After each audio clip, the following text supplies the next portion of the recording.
विभाग सी का पाठ 7 पहला क्वेश्चन है 20 आकार की समष्टि से 4 आकार के संभावित सभी पदिक न्यायाधीश की प्राप्ति कीजिए। तो यहाँ 20 दिया है इसलिए बड़ा n बराबर 20 आएगा और 4 आकार देने के लिए बोला है इसलिए n छोटा n आएगा 4। ओके, अब इसको क्या करते हैं, न्यायदर्श अंतराल ज्ञात करना हो तो कैसे ज्ञात कर सकते हैं। तो एक न्यायदर्श अंतराल को कैसे दर्शाते हैं। ओके, बड़ा एन बट्टे में छोटा एन ऐसे बराबर, तो बड़ा एन कितना है 20, 20 बट्टे में 4, 4 से भाग देंगे तो 5, तो यानी कि न्यायदर्श 1 2 3 4 5 यानी 5 बनाना है। और हमको ऐसे तरह से लिखना है 1 2 3 4 5 बराबर, इस तरह से हो गया। 5 के बाद फिर यहाँ पर 6 7 8 9 10 फिर 11 12 13 14 15 16 17 18 19 20। नहीं आपको पता पड़ता है तो ये को यहाँ पर आया है, जैसे बनाना हो ऐसे करके बनाना हो तो कितना है 5। तो पहले हमने 1 से शुरुआत की, 5 जोड़ दो कितना आया 6। फिर हम लोग 5 इसमें जोड़ देंगे 6 में 5 जोड़ देंगे 11, 11 में 5 जोड़ देंगे 16। ये हो गया इसका, कितने हो गए तो 1 2 3 4 4 4 हो गए। और ऐसी लाइन हमको 5 बनानी है। एक हो गया, अब 2 से चालू करेंगे तो ऐसे 5 जोड़ दो, 5 5 जोड़ते जाना है, फिर 3 लिख दो, फिर 5 5 जोड़ते जाना है, फिर 4 लिख दो। इस तरह से गिनती में लिखना है 1 2 3 4 5 6 7 8 ऐसे लिखना, तो इस तरह से आप लिख सकते हैं। दूसरा है एक आईटी कंपनी के 60 कर्मचारियों में से घर पर कार्य करने वाला विषयक ख्याल संबंधी 5 आकार का पदिक न्यायाधीश का चयन करना है। यहाँ पर 60 कर्मचारी है और 5 आकार बनाना है। तो ये न्यायाधीश कैसे पसंद करोगे समझाइए। तो n बराबर तो 60 है बराबर, बड़ा n बराबर छोटा n बराबर 5 है। न्यायाधीश अंतराल ज्ञात करना है तो k बराबर n बट्टे n, बड़ा n बट्टे n 60 बट्टे 5 बराबर कितना आता है 12 आता है। बोलता है क्या कि 60 कर्मचारियों में से 12 समूह में विभाजित करके प्रत्येक समूह में एक कर्मचारी को पसंद करने के बाद के प्रत्येक 12वां कर्मचारी पसंद चयन करता है। पदिक न्यायाधीश का चयन करना है तो कैसे कर सकते हैं, 2 हम लोग क्या लेंगे, दूसरा लेते हैं और उसके बाद हम लोग 12 जोड़ देते हैं। मैं एक उदाहरण है, जैसे हमने दूसरा पसंद किया है तो हमने 12 जोड़ दो कितना हुआ 12 जोड़ेंगे तो कितना हो गया 14। फिर इसमें 12 जोड़ दो तो कितना हुआ 26, 26 में 12 जोड़ देंगे तो इतना, और फिर इसमें 12 जोड़ देंगे तो इतना बराबर। कितने कर्मचारी को चयन करना, सिर्फ 5, 1 2 3 4 5।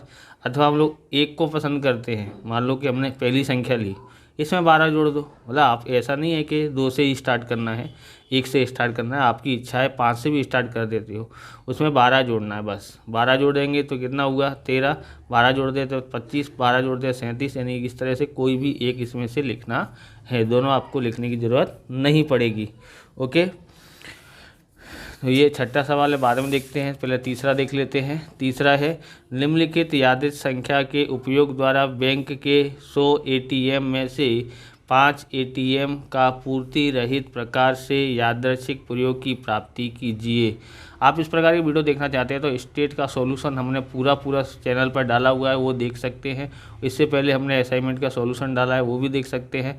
आप ज़्यादा से ज़्यादा शेयर और लाइक आते हैं तो हम लोग अकाउंट स्टेट का पूरा सॉल्यूशन करेंगे। अगर कमेंट ज़्यादा आते हैं, लाइक सब्सक्राइबर ज़्यादा आते हैं तो ओके, नहीं आते हैं तो हम लोग इसको कुछ एक आध वीडियो और बनाएंगे, फिर उसके बाद बंद कर देंगे। तो पूर्ति रहित न्यायाधीश बोला है, यहाँ पर ये आकार दिया है बराबर, ये संख्या दी गई है। यहाँ पर हमको क्या करना है, यहाँ पर 100 एटीएम में से 5 एटीएम की पूर्ति रहित प्रकार की न्यायाधीश प्राप्त करना है। तो यहाँ पर देखो क्या बोला है, पूर्ति रहित बोला, ये ध्यान रखना है। और 100 से बड़ी संख्या को ध्यान में लेना नहीं है। 100 एटीएम में से 5 एटीएम का पूर्ति रहित है, यहाँ पर 100 ही एटीएम बोला है, इसके लिए 100 से अधिक का लेना ही नहीं है। एक तो ये आ जाएगा ओके, और फिर ये तो नहीं आएगा, ये भी नहीं आएगा, 100 से अधिक है, ये आ सकता है तो ये लिख दिया, फिर ये आ सकता है, फिर ये लिख दिया है, फिर ये आ सकता है, फिर ये 100 से ज़्यादा है, ये 100 से कम है, ये आ सकता है। फिर आप इसको भी ले सकते हैं, फिर आप इस मतलब इनमें से सिर्फ कितना लेने हैं, 5 ही करना है, तो हमने 5 लिख दिया है।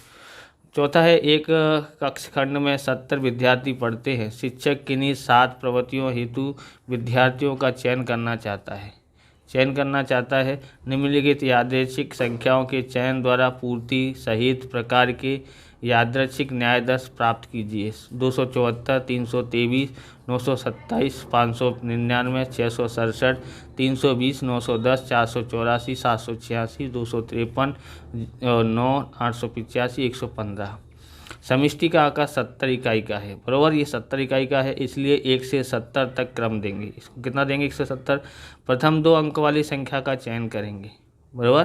तो 7 विद्यार्थियों का चयन, यानी हमको यहाँ पर ये 3-3 अंकों वाली संख्या दी है, पर हमको यहाँ पर 70 ही ध्यान में रखना है, बराबर, क्योंकि हमको यहाँ पर देखना है। तो यहाँ पर 3-3 अंकों की है, तो 2 अंकों वाली बहुत कम संख्या है, तो इसलिए चयन कैसे कर सकते हैं? तो हमको क्या करना है?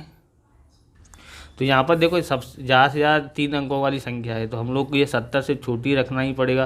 तो हम लोग को ये 70 से छोटी तो रखना ही रखना है, साथ में ये 3 अंकों वाली, तो हम लोग 2 अंकों को ध्यान रखेंगे। 2 अंक हैं, तो 2 अंक या तो आगे वाले 2 अंक या पीछे वाले। चलो सबसे पहले हम लोग आगे वाला देख लेते, कोई आपको एक ही करना है, बराबर। तो आगे वाले में ये 70 से छोटा है, 27, यस लिखा। 32 यहाँ, और 92 बड़ा हो जाता है, इसके लिए नहीं लिखेंगे, 59 तो आ जाएगा, यहाँ पर 59 आ जाएगा, ओके। 66 आ जाएगा, 32 आ जाता है, बराबर। यहाँ पर 32 2 बार क्यों लिखा है? क्योंकि यहाँ पूर्ति सहित लिखा है। पूर्ति सहित बोला हो तो कोई संख्या 2 बार लिख सकते हैं, पूर्ति रहित बोला हो तो हम ये 32 फिर से दोबारा चयन कर सकते नहीं हैं, ये ध्यान रखना, ओके। फिर हम लोग लिखते हैं 91 बड़ा हो जाएगा, 48 आ जाएगा, फिर कितना आ जाएगा? 25 आ जाएगा, 9 भी आ सकता, 00 आ जाएगा, फिर 11 भी आ सकता था, लेकिन हम लोग को कितना ही करना है? 1 2 3 4 5 6 7 ही करना है।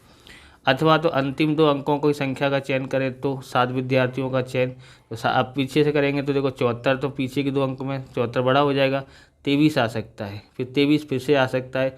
पूर्ति सहित बोला इसलिए डबल बार लिख सकते हैं, पूर्ति रहित बोला होता तो नहीं। फिर 99 बड़ा हो जाएगा, 67 आ सकता है, 20 भी आ सकता है, 10 भी आ सकता है, फिर यहाँ पर लास्ट के 2 86 बड़ा हो जाएगा, ये 53 आ सकता है, फिर 09 आ सकता है, 85 नहीं आ सकता, 15 आ सकता है, बराबर। इनमें से सिर्फ आपको 7 ही लिखना है। 5वां है 60 विद्यार्थियों में से प्राप्त पदिक न्याय दर्श नीचे अनुसार है, 4, 14, 24, 34, 44, 54। तो न्याय दर्श का कद, न्याय दर्शन का अंतराल बताइए। तो कद और अंतराल बताना है। न्याय दर्श का कद n बराबर 6 है, न्याय दर्श का अंतराल n/n, बराबर। बड़ा n है 60 और छोटा n है n, तो अंतराल का n/n 60/6 बराबर 10 हो जाता है। इतना ही सॉल्यूशन करना है।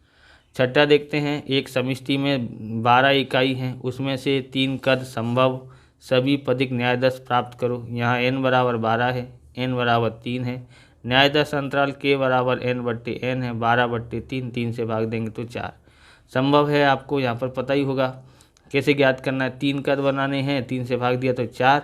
अब हमको कितना आया है यहाँ पर? 4, तो न्याय दर्श 1 2 3 4 4 ही करना है। इस तरह से लिखना है, गिनती आपको लिखनी आती है तो कितना लिखना है? 1 2 3 4, फिर से 5 6 7 8 9 10 11 12, इस तरह से लिखना है। अथवा तो आपने 1 से शुरुआत की है तो इसमें 4 जोड़ दोगे, फिर 4 जोड़ दोगे, कुछ 4 आंसर आया ना, इस तरह से भी कर सकते हैं, बराबर। अब आगे देखते हैं अगला पार्ट। तो इस प्रकार से ये वीडियो पूरा होता है। अगर आपको हमारा वीडियो अच्छा लगे तो लाइक करें, शेयर करें, कमेंट करें। चैनल पर नए चैनल को सब्सक्राइब करें। मिलते हैं नेक्स्ट वीडियो में। जय हिंद, जय भारत, वंदे मातरम।